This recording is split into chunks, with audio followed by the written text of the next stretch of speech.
मैं बेंगलोर से आया हूँ। मैं जानना चाहता हूँ कि नाम में रुचि होने के लिए नाम जप ही करना है या कोई अन्य साधन भी है?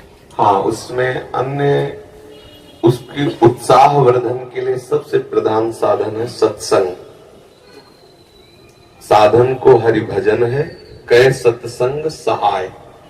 जैसे हमें किसी मार्ग में चलना होता है तो पहले मार्ग बताने वाला हमें चाहिए, जहां हमें चलना है हमें उसकी जानकारी के साथ हमें उत्साह वर्धन करने वाला चाहिए, फिर हमें चलने के लिए सामर्थ्य चाहिए। सत्संग हमें उत्साह वर्धन कराता है। सत्संग हमें भगवान के अद्भुत अद्भुत करुणा में लीला चरित्रों का ज्ञान कराता है। साधु समागम से हमारे हृदय में भगवान नाम रूपी धन के प्रति महत्व बुद्धि होती है। पहला सबसे सावधानी की आवश्यकता है कि कुसंग त्याग करके सत्संग करें। दूसरी सावधानी की आवश्यकता है भोजन। अगर आप यहाँ सत्संग के और गंदे विचार वालों का संग किया, अभिमानी जनों का संग किया, तो इसका रंग नहीं चढ़ेगा, क्योंकि बहुत जन्मों से हम उसी कुसंग में पड़े रहे। अगर कुसंग ना होता तो हमारे हृदय में भगवत प्रीति उदय हो गई होती। ये पहचान है, कुसंग की पहचान है नाना प्रकार की दुर्वासनाएं, शरीर भोग आदि के लिए हमारे हृदय में लालसा होना, वो है। इसका मतलब बहुत समय से कुसंग होता रहा है। अब कुसंग के संस्कार अधिक होने के कारण सत्संग के संस्कार जब अंदर जाएंगे तो कुसंग को भगाने की चेष्टा करेंगे, और कहीं कुसंग मिल गया तो कुसंग के संस्कार और पुष्ट हो जाएंगे। एक संसार दुष्ट की संगति, ताहू में तुम पुष्ट कराओ, विनती करो सकल धर्मिंसो, धर्मी हुए जिन नाम धराओ। सेवक जी कह रहे हो वैसे संसार में दुष्ट स्वभाव की बढ़ोतरी है, और यदि तुम दुष्ट स्वभाव वाले लोगों से मिलते रहे तो तुम्हारा दुष्ट स्वभाव पुष्ट हो जाएगा। फिर आप दीक्षा लेने के बाद भी प्रेम रस का अनुभव नहीं कर पाएंगे। तो हमारा संग पहले ठीक हो, कुसंग का त्याग करके सत्संग करे, और फिर दूसरी बात आहार शुद्ध हो। आहार शुद्धि सत्य शुद्धि, अर्थात हमारा आहार शुद्ध हुआ तो हमारा मन शुद्ध हो। ऐसे ग्रामीण भाषाओं में कहते हैं जैसा खाओ अन्न वैसा बने मन, जैसा पियो पानी वैसी बने वाणी। ऐसे गांव में भी ऐसे चर्चाएं होती है। तो हमारा अन्न ठीक होना चाहिए, भोजन ठीक होना चाहिए। सात्विक भोजन भगवान को अर्पित करके, प्रियालाल को अर्पित करके पाया जाए, साधु समागम किया जाए, शास्त्रों का स्वाध्याय किया जाए। भगवान शंकराचार्य जी ने साधन पंचक का गान किया है, उसमें से आगे आगे के 5 शब्द हम बताते हैं। पहला है वेदो नित्य मधीयताम, दूसरा है संगा सत्सु विधीयताम, तीसरा है महावाक्यार्थस्य विचारिताम, चौथा है क्षुद व्याधि चिकित्सताम, पांचवा है एकांते सुखमाश्रिताम अथातो ब्रह्म जिज्ञासा। पहले का तात्पर्य है कि जो भगवत प्राप्ति करना चाहता है उसे शास्त्रों का स्वाध्याय अनिवार्य। यदि पढ़ा लिखा नहीं है तो जहां शास्त्रों का गान होता है वहां सुनना चाहिए। श्रवण से भी पठन का लाभ प्राप्त हो जाता है। श्रवण और पठन का एक ही फल है।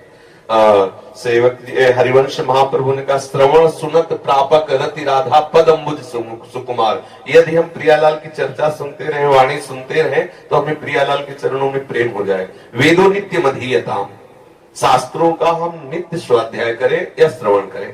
संगा सत्सु विधीयताम, हम संग करें तो महापुरुषों का संग करें, जिनके संग से हमारे अंदर के विकार मिट जाएं, जिनके संग से प्रभु प्यारे लगने लगे, जिनके संग से हमें संसार के भोग के प्रति हे बुद्धि हो जाए, ऐसे संतों का हम संग करें। और महावाक्यार्थस्य विचारिताम, जो महापुरुषों ने अनुभव किया है, वो जो वचन बोलते हैं, वैसे यहाँ महावाक्य का तात्पर्य तो अहम ब्रह्मास्मादि से है, लेकिन हम उसको इस रूप में लेते हैं कि जो संत महापुरुषों ने जीवन में अनुभव करके और वो शास्त्रों का सार वाक्य बोलते हैं, विचारिताम, वाक्यार्थस्य विचारिताम, हम उनके वाक्यों के अर्थ का विचार करें। जो संत जब कहते हैं उस विचार में डूबे, उसे आचरण में उतारे। फिर बात कही क्षुद व्याधि चिकित्सताम, क्षुधा रूपी व्याधि की चिकित्सा करें। देखो कैसी बात कही, चिकित्सा औषधि रूप में होती है, भिक्षान्नम औषधम।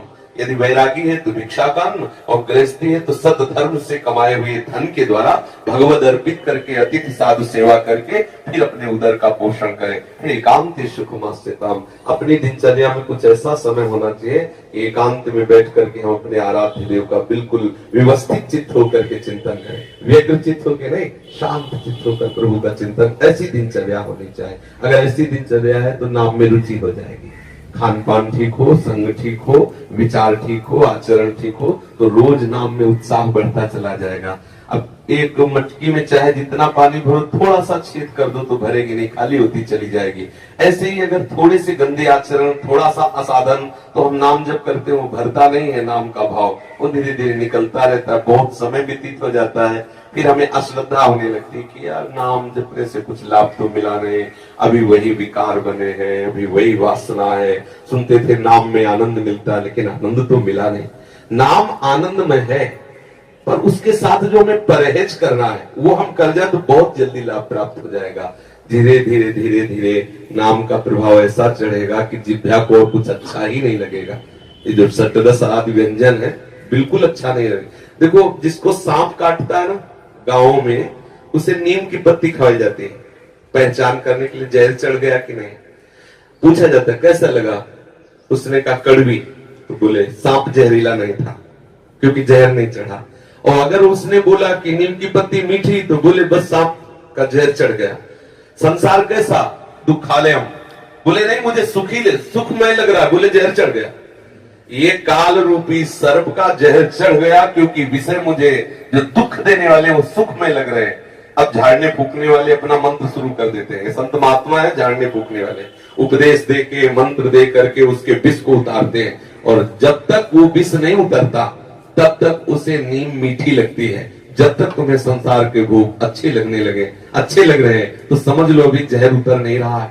बराबर मंत्र जाप करते रहो, बराबर सत्संग करते रहो, और जहां जहर उतरा तो राधा नाम सुधा रसम रसी तुम जिह्वास्त में पियो। आंखों से आंसू आएंगे, जिह्वा से नाम निकलेगा, रोम रोम खड़ा हो जाएगा। ऐसा नाम महासुखमय है, पर हम अभ्यास करते रहे।